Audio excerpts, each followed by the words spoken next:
Assalamualaikum warahmatullahi wabarakatuh.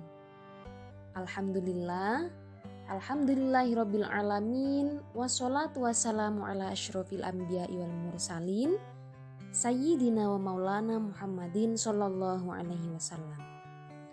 Asyhadu an la ilaha illallah wa asyhadu anna Muhammadan abduhu wa rasuluh la nabiyya ba'da, amma ba'du. Bismillahirrahmanirrahim. Isra wal Mi'raj Nabi Muhammad sallallahu alaihi wasallam. Segala sesuatu yang Allah kehendaki pasti menyimpan hikmah di baliknya. Apalagi sekelas peristiwa agung Isra Mi'raj. Momen yang diperingati setiap tanggal 27 Rajab ini memiliki sejumlah hikmah. Sebelum kita masuk ke pembahasan, Isra wal Mi'raj masyhur diterangkan dalam surat Al-Isra ayat 1 yang berbunyi Bismillahirrahmanirrahim. Subhanalladzi asra bi'abdihi laylam minal masjidil haram ilal masjidil aqsa alladzi barakna haulahu linuriyahu min ayatina innahu huwas sami'ul basir.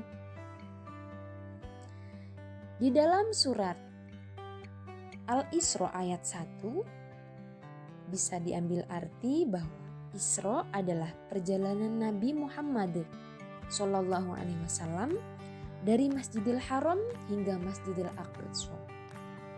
Sedangkan Mi'raj adalah lanjutan perjalanan Nabi Muhammad Sallallahu Alaihi Wasallam ke Sidratul Muntaha atau langit yang tertinggi.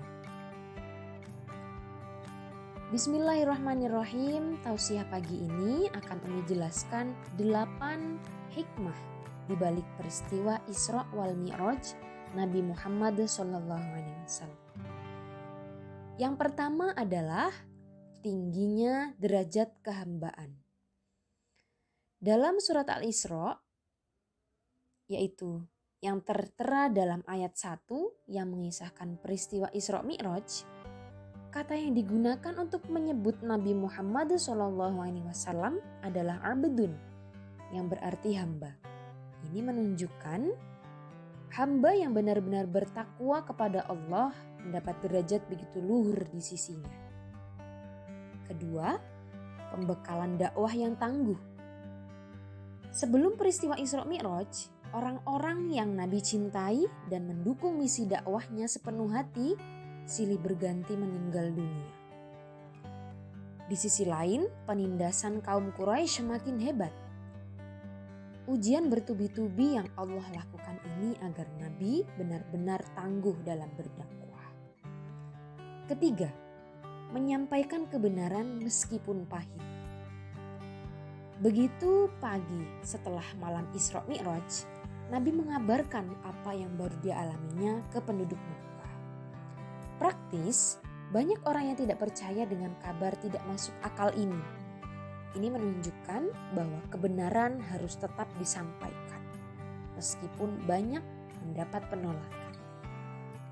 Keempat, syariat Nabi Muhammad menghapus syariat nabi-nabi terdahulu. Saat peristiwa Isra Mi'raj, Rasulullah SAW menjadi imam sholat bagi nabi-nabi terdahulu. Ini bukti bahwa mereka tunduk dan mengikuti risalah Nabi Muhammad SAW sekaligus menjadi isyarat bahwa syariatnya telah menghapus syariat nabi-nabi sebelumnya. Kelima, keistimewaan Masjidil Aqsa bagi umat muslim.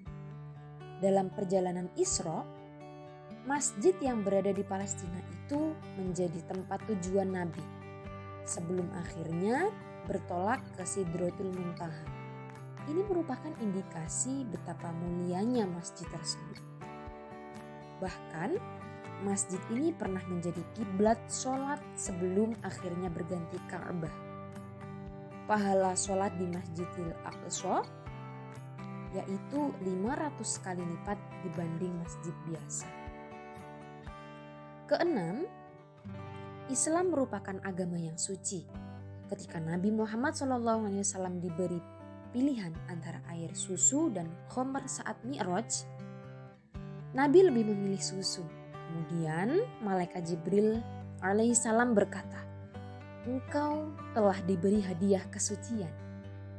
Ini sebagai isyarat bahwa Islam adalah agama suci atau fitrah. Ketujuh, pentingnya persoalan sholat. Malam Isra Mi'raj merupakan waktu disyariatkannya sholat 5 waktu secara langsung. Tanpa melalui perantara, malaikat Jibril sebagaimana syariat-syariat lainnya, ini menunjukkan betapa sholat memiliki kedudukan sangat penting bagi umat Islam. Ketika Mi'raj, yang ke-8 yaitu memantapkan Nabi Muhammad SAW. Yang nomor 8 atau yang terakhir adalah memantapkan Nabi Muhammad SAW. Sebelum Mi'raj, Rasulullah hanya mendengar info terkait surga, neraka, dan hal-hal goib lainnya. Ketika Mi'raj, Rasulullah SAW ini namanya ilmu melihat langsung dengan mata kepala beliau sendiri. Melihat langsung. Ini namanya ainul yakin. Ketika seseorang sudah sampai pada ainul yakin, maka kemantapan atas apa yang diyakininya semakin kuat. Nah, itu tadi 8 hikmah Isra wal Mi'raj Nabi Muhammad SAW. Semoga bermanfaat. Mari kita tutup tausiah pagi ini dengan membaca kafaratul majelis.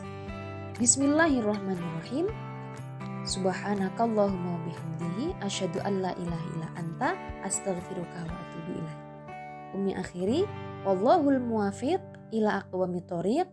Tsumma assalamu alaikum warahmatullahi wabarakatuh.